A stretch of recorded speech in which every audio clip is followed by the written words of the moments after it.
Boa noite. Que a paz de Jesus continue conosco nessa noite fria.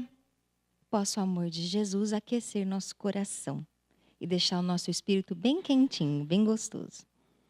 A reflexão dessa noite, pessoal, vai ser em torno da questão da influência dos espíritos em nossas vidas.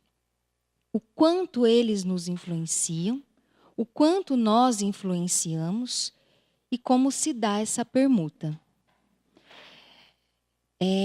Esse fenômeno ele acontece desde sempre, desde que o mundo é mundo. Mas após a vinda de Jesus entre nós, ele foi sendo clarificado de uma forma mais compreensível, para que a gente pudesse lidar com essa situação. Jesus já deu alguns sinais sobre o mundo espiritual, mas ele falou de uma forma bastante sutil, dada o nível de entendimento e a sua missão em desenvolver e transmitir o evangelho. E foi Paulo, o apóstolo Paulo, que deu corpo a essas informações. A gente teve o fenômeno chamado fenômeno de Pentecostes, que com a permissão de Jesus é trazido o que foi chamado do Espírito Santo. Mas, na verdade, é quando a humanidade tem clarificado que, de fato, existe um mundo espiritual e um mundo físico. Mas, de acordo com a compreensão do momento, era falado de uma forma ligada ao campo mais místico, né? Um entendimento mais propício à época.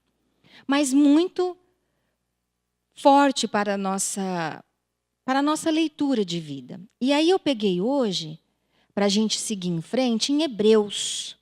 Lá no capítulo 12, é bem curtinho, mas o Paulo nos dá esse entendimento quando ele fala assim, ó.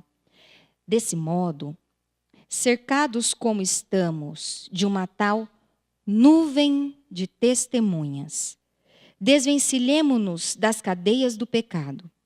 Corramos com perseverança ao combate proposto, com olhar fixo no autor e consumador de nossa fé, Jesus. Para as comunidades, Paulo estava falando o seguinte: essa nuvem de testemunha é um mundo espiritual, que vibra junto de nós, nos observa e conosco tem contato o tempo todo. E essa influência espiritual, ela é proporcional ao nosso campo interior. Mas a gente só conseguiu entender isso depois que Allan Kardec deu corpo à doutrina dos espíritos, através da obra da doutrina espírita. E aí vai ficando mais claro para a gente como é essa influência. Que jeito que ela acontece? Quanto na minha vida eu estou falando e me comportando com base no que eu mesmo penso ou naquilo que me é sugerido. Mas, ao contrário do que muito tempo se pensou, nós não somos vítimas de sugestão alguma. Ou seja, nós não podemos dar a desculpa que fizemos tal ou qual ato baseado numa influência e por isso não foi a nossa culpa, não é nossa responsabilidade. Essa época também já passou. Com o estudo da doutrina, a gente vai compreendendo que essa influência foi por nós atraída, de acordo com o nosso campo interior. E isso vai ficando bastante profundo, e eu convido a todos a estudar esse capítulo, lá no capítulo 9 do livro 2 do Livro dos Espíritos. Quando Kardec pergunta assim, 459, os espíritos influem sobre o nosso pensamento e as nossas ações? Todo mundo conhece essa questão, né?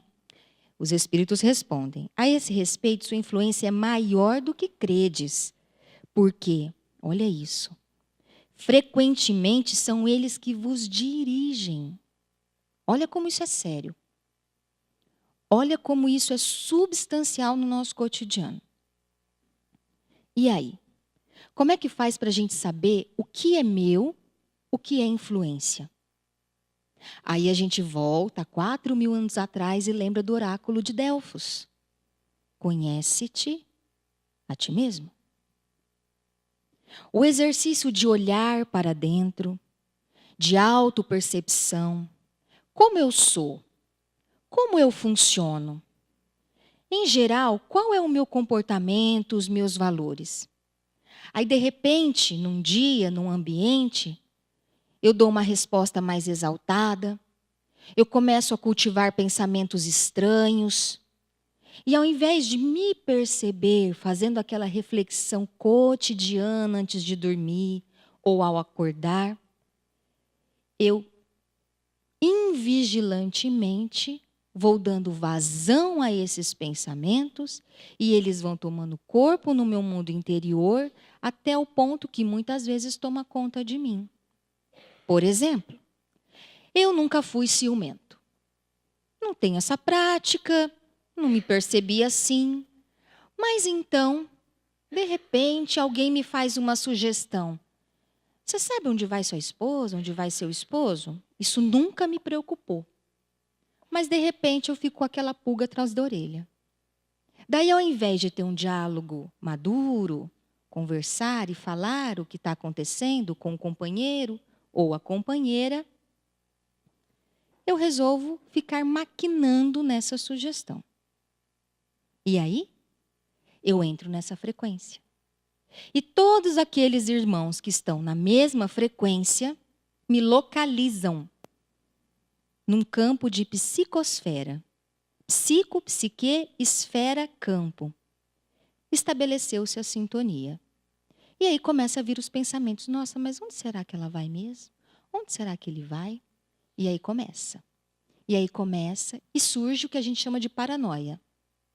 E aí vem a alteração do comportamento, começa brigas, começa discussões, desconfianças. E uma relação que estava tranquila, que estava tudo bem, começa a ser prejudicada por um momento de invigilância. Que eu não tive o cuidado de tirar aquela erva daninha e matar o mal pela raiz, como a gente diz. E por que a gente permite essas coisas? Porque nós não temos o hábito de cuidar do espírito. Nós não temos isso como prioridade.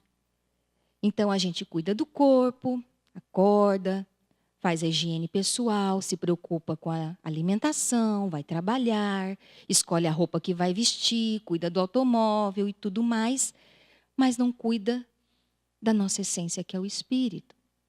Numa prece, numa leitura edificante, que rapidamente dissiparia qualquer pequena sugestão das trevas.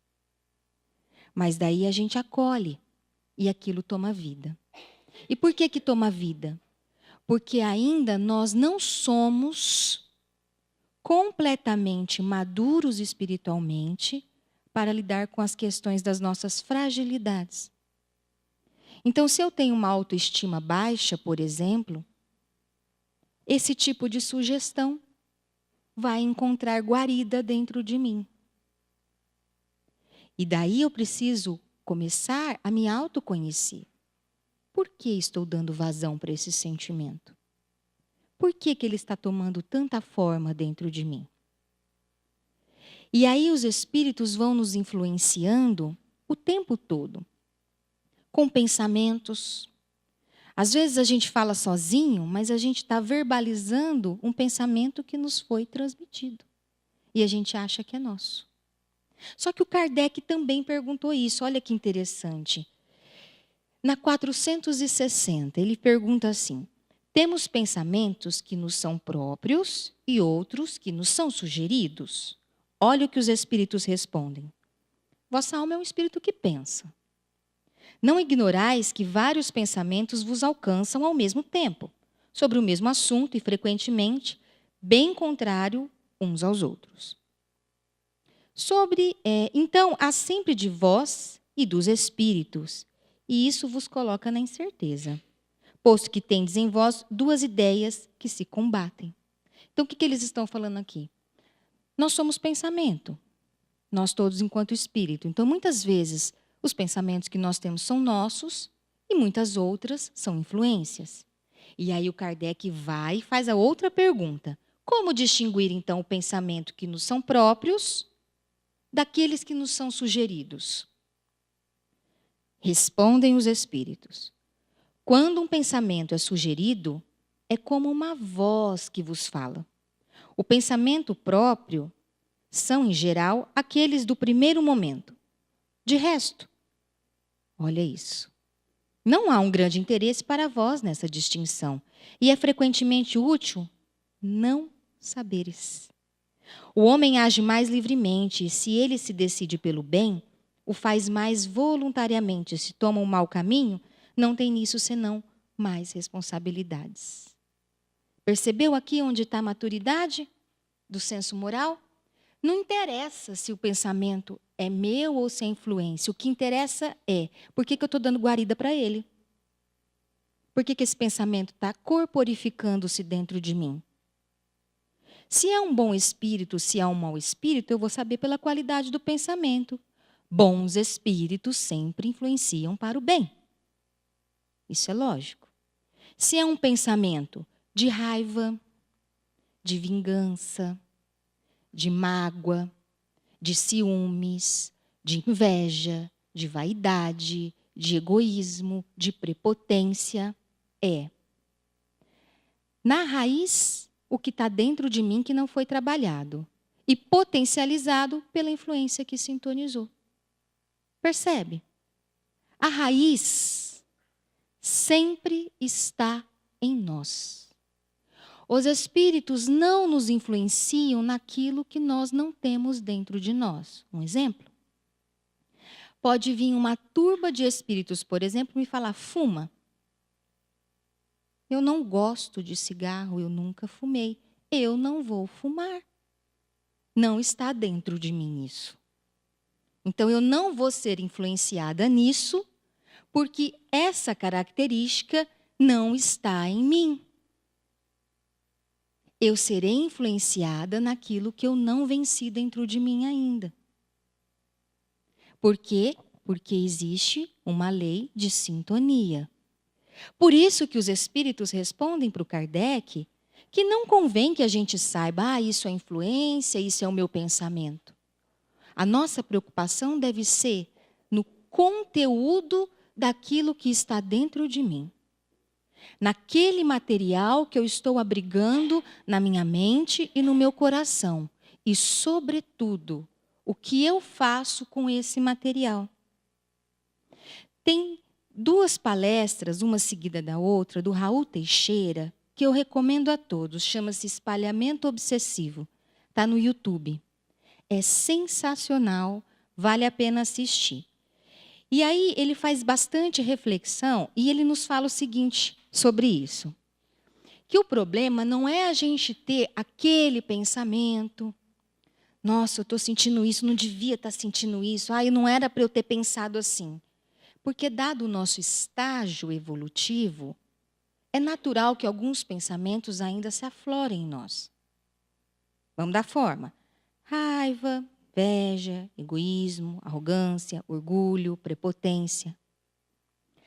A questão é, o que eu faço com isso? Porque se um pensamento diz, nossa, aquela minha funcionária ali é bonita. Está me olhando diferente, eu sou um homem casado. Tenho uma esposa que não é perfeita, mas é mãe dos meus filhos, é uma mulher de bem. Mas já não tem mais aquele corpo de Miss, né? Já aquela funcionária tão bonitinha, está começando a vida, está me dando umas olhadas, o que custa? Ninguém vai ficar sabendo. Então vem esse pensamento. Eu posso materializá-lo ou não, aí a responsabilidade é minha. Os espíritos podem me influenciar? Sim. Vai lá, ninguém vai ver. Ela é novinha. O que tem? Está dando bola para você. E aí a gente começa com as autossabotagens. Quer saber? Minha esposa também não está lá aquelas coisas, né? Não está me dando atenção, já não tem aquele corpo, né? A gente começa a auto-justificar o erro, para legitimar o nosso erro. Só que, nesse intervalo, eu tenho uma coisa importantíssima chamada escolha. E essa escolha pode ser determinante para o estabelecimento de um compromisso que pode durar mais de 2 séculos. Um compromisso espiritual baseado numa decisão incerta, vinculando-me num erro de traição. 5 minutos, 1 minuto de decisão errada pode comprometer mais de 2 ou 3 encarnações inteiras. Percebe como é sério? E por que Jesus permitiu que a doutrina espírita nos fosse trazida? Porque no meio disso tudo tem o livre-arbítrio. Eu posso escolher. E aí chegam irmãos para nós no atendimento fraterno assim: mas eu não consigo parar de pensar nela. Eu não quero trair minha esposa. Eu não consigo parar, eu estou apaixonado e todas aquelas questões. E a gente fala: lembrou-se o irmão de fazer uma prece? O culto do evangelho no lar? A leitura de um livro edificante? Olhar para a esposa com mais respeito? Valorizar os lados positivos? E escolher outros pensamentos? Porque está nas nossas mãos. Na medida que eu começo a trabalhar essa tentação, eu vou alterando a minha frequência, percebe? Alterando a minha frequência, eu saio daquela linha de influência, buscando a influência do meu anjo da guarda, dos bons espíritos, que irão me sugestionar para o bem. Mas se eu não faço esse movimento, ainda que o meu anjo da guarda esteja plantado do meu lado, ele não vai conseguir me influenciar, porque eu não estou dando abertura para ele, pela prece. E aí a bobeira pode ser feita. Por que permitem? Por que é permitido? Simples, porque nós somos livres. Porque nós já alcançamos o estágio de ter responsabilidade pelos nossos atos. E já não é mais culpa do outro. Sou eu quem escolho. E eu que vou corresponder a tudo isso. E aí a gente entra num outro território, chamado certo e errado. No campo da doutrina espírita, no campo de reflexões mais profundas, a gente evita usar esses termos. É certo ou é errado? É muito simplista refletir assim. A reflexão é: qual a consequência desse meu ato? Quando a gente começa a direcionar os nossos pensamentos, sentimentos e atitudes para a esfera das consequências, o nosso ato começa a mudar, o nosso comportamento. Porque eu estou começando a viver a vida com mais responsabilidade e maturidade. Eu posso fazer isso? Posso. Posso matar? Pode. Pode roubar? Pode. Qual a consequência? Para a sua vida enquanto espírito imortal, quais serão os desdobramentos? E quem vai ter que suportá-los? Por quanto tempo? Esse é o ponto. Eu posso dar uma resposta áspera, ceder a um momento de insensatez e nervosismo e dizer: eu estava nervoso, falei mesmo, mas eu corro o risco de perder uma amizade. É um risco. Pode ser que a pessoa entenda e pode ser que ela não entenda. Aí já foi. E aí eu posso tentar dar uma desculpa. Mas eu estava estressado, eu estava nervoso. Pode funcionar ou não. Por que que antes eu não pensei? Por que que eu não mudei a minha atitude interior? Mas não é fácil, né? Porque você vê, eu tenho esse movimento, esse comportamento, eu sou uma pessoa nervosa e tal. Tudo bem, mas não vem com síndrome de Gabriela. Eu nasci assim, eu cresci assim, você sempre é assim. Não, nós estamos em transformação o tempo todo. E nisso não tem idade, porque o que envelhece é o corpo, o espírito se renova a cada dia. Então, se eu tenho uma característica que eu percebo que não é favorável, é para ela que eu tenho que olhar e trabalhá-la. E que instrumentos eu vou utilizar para trabalhar? O velho e bom arroz com feijão do cristianismo. Oração. Nossa, mas você já falou de prece, está falando de prece de novo, de oração de novo. Vamos entender então. O que é a prece? Muito mais do que falar, é uma atitude espiritual. Porque quem fala, nesse caso, é o espírito que vibra. Quando eu estou no cotidiano, vivenciando a minha vida, eu tenho um campo espiritual, numa frequência que me caracteriza, maior ou menor grau.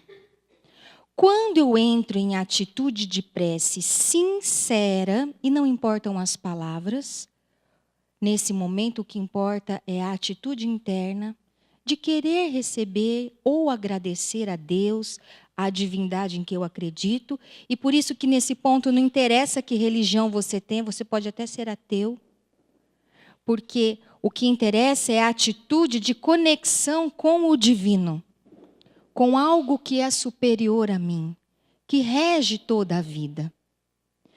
Quando a criatura faz esse movimento de elevar o pensamento a algo superior, com a intenção para o bem, para agradecer, para pedir não só para si, mas para o outro, esse campo espiritual, ele aumenta.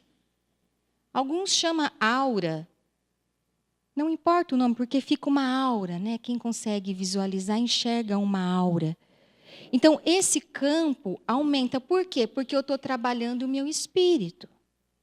E espírito é luz divina. Vós sois deuses, disse Jesus. Quando eu aumento esse campo, aumenta, se eu estou numa faixa vibratória X, eu consigo me elevar numa faixa vibratória Y. E aí, quem está nessa frequência, se a minha intenção é para o bem, vai também sintonizar comigo e me influenciar para o bem. Se eu quero trabalhar, por exemplo, a paciência, vão acontecer situações favoráveis para eu trabalhar. A diferença é que eu vou estar atento. E estando atento, eu tenho domínio do meu comportamento. Percebe? As Olimpíadas estão aí. Observem bem os atletas.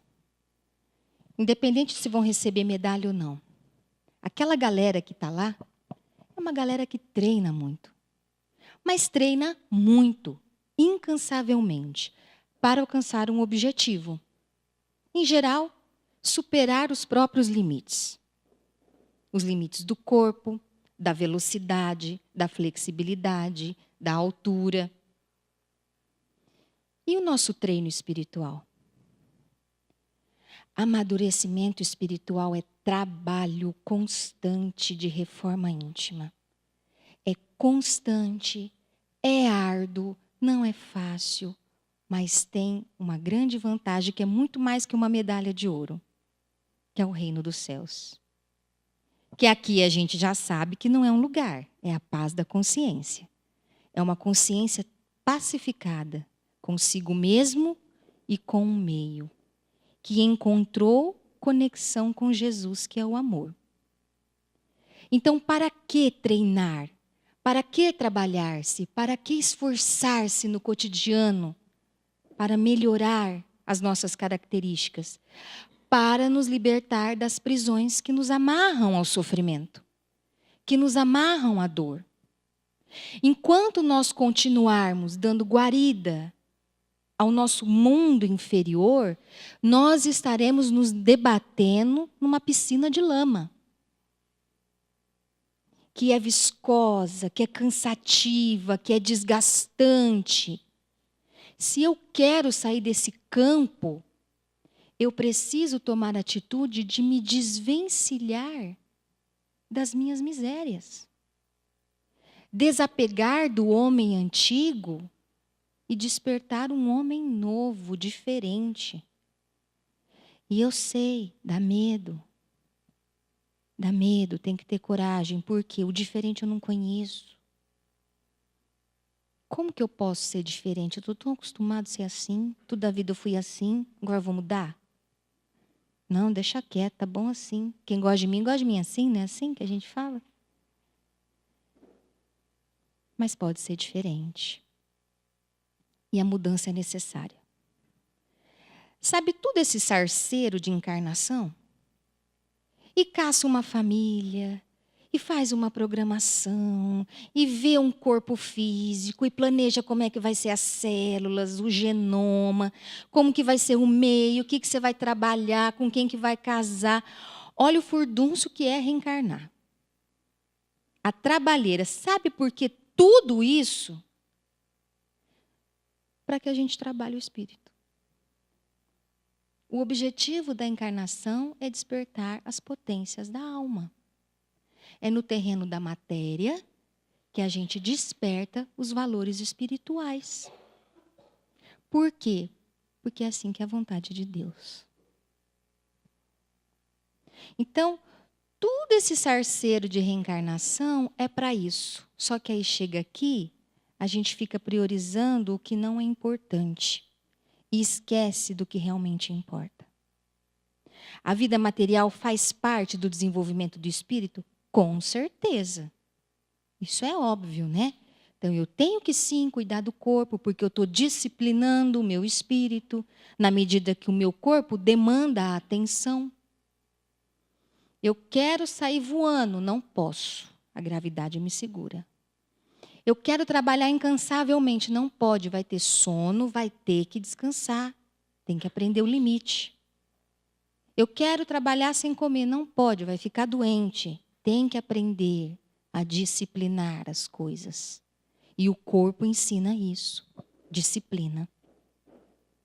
Mas muito mais do que isso, a gente se perde cuidando daquilo que é externo. Não que não deva cuidar, deve, porque graças a isso temos o progresso da sociedade. Só que a nossa sociedade, ela progrediu tanto em ciência, tecnologia e conhecimento, olhou tanto para fora, que esqueceu-se de si mesmo. E nunca na história foi registrado tantas doenças. Nunca adoecemos tanto. Nunca teve tanto remédio para doenças. 1000, em diferentes níveis de complexidade, muitas delas nem catalogadas ainda. O que está acontecendo conosco? Do que adianta eu ter um equipamento de última geração de ressonância magnética, de tomografia, um remédio de não sei quantos 1000, se a gente não consegue abraçar a pessoa que mora na mesma casa que a gente? Não consegue fazer um carinho, não cumprimenta o porteiro, não fala obrigado para a moça do caixa do supermercado?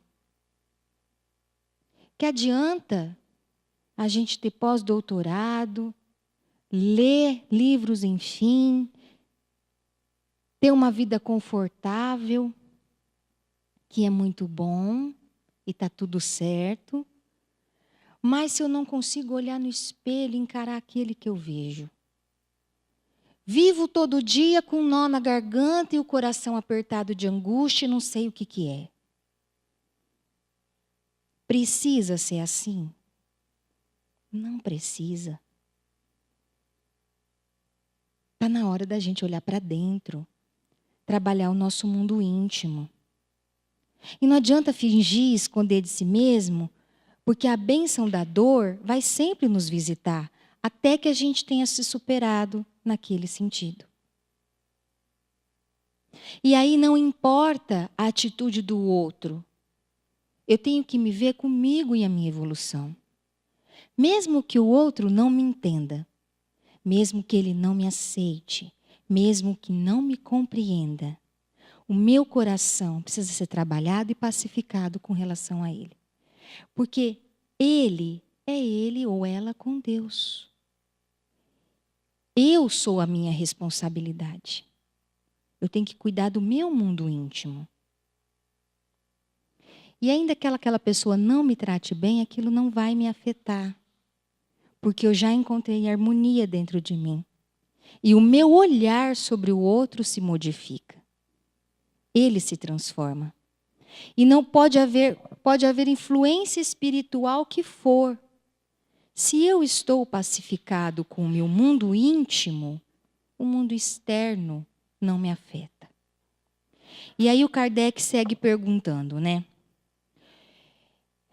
Com que objetivos os espíritos imperfeitos nos compelem ao mal? Os espíritos respondem: para vos fazer sofrer como eles. Mas isso diminui seu sofrimento? Não, mas os fazem por inveja de verem seres mais felizes. O que resulta?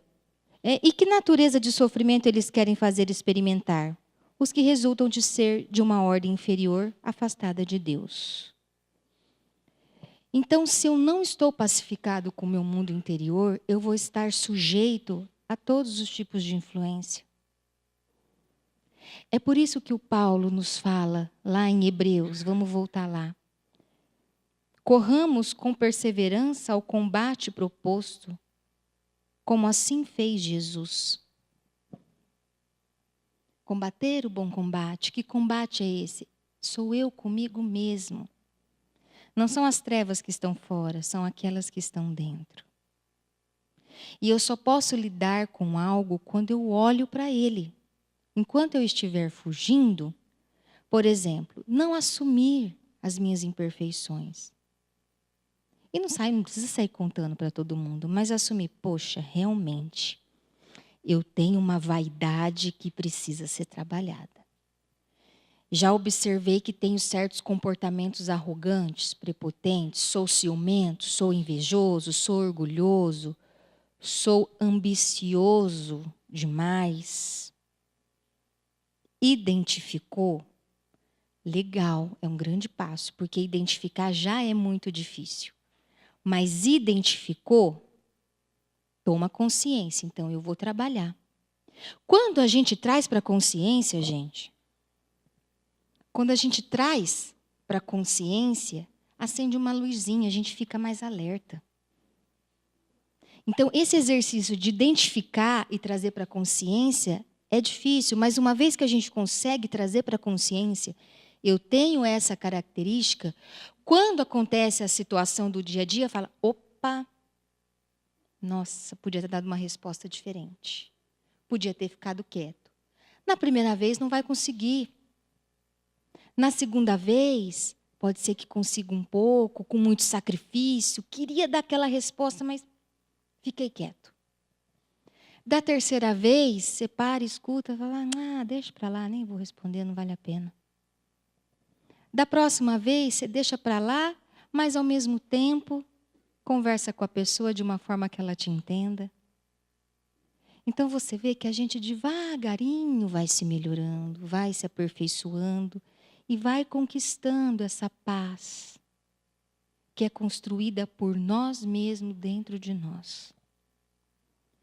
Então não nos esqueçamos, o recurso da prece é um instrumento que está nas nossas mãos. E para qualquer influência espiritual negativo, um temperamento dotado de grande vigor, dizem os espíritos. Quando eu tenho firmeza de pensamento, quando eu sou firme nos meus objetivos, não é qualquer coisa que me influencia. Então, firmemos o nosso caráter, a nossa intenção, a nossa dignidade como filhos de Deus, tomando cuidado com o boicote da autoculpa. Levantemos a nossa cabeça. Os benfeitores nos ensinam que a gente não deve caminhar de cabeça baixa, porque a gente pode trombar na parede, nem de cabeça alta, porque pode tropeçar. Cabeça erguida e olha para frente, com a nossa dignidade de filhos de Deus, conscientes de que temos muitas imperfeições, mas que também já melhoramos bastante. Saber onde nos situamos enquanto espíritos imortais e para onde nós queremos ir. Quem sabe para onde ir e como quer chegar, encontra o caminho certo e o jeito de caminhar. Eduardo de Mello que fala isso. Então é isso. Vamos fazer um projeto e um planejamento nosso enquanto seres imortais, onde a gente consegue chegar nessa existência, independente de qualquer influência que possa haver, de qualquer influência que possa existir. O que eu vou fazer com essa influência está nas minhas mãos. Então, que Jesus nos abençoe nessa tarefa e nos fortaleça a cada dia. Muito obrigada.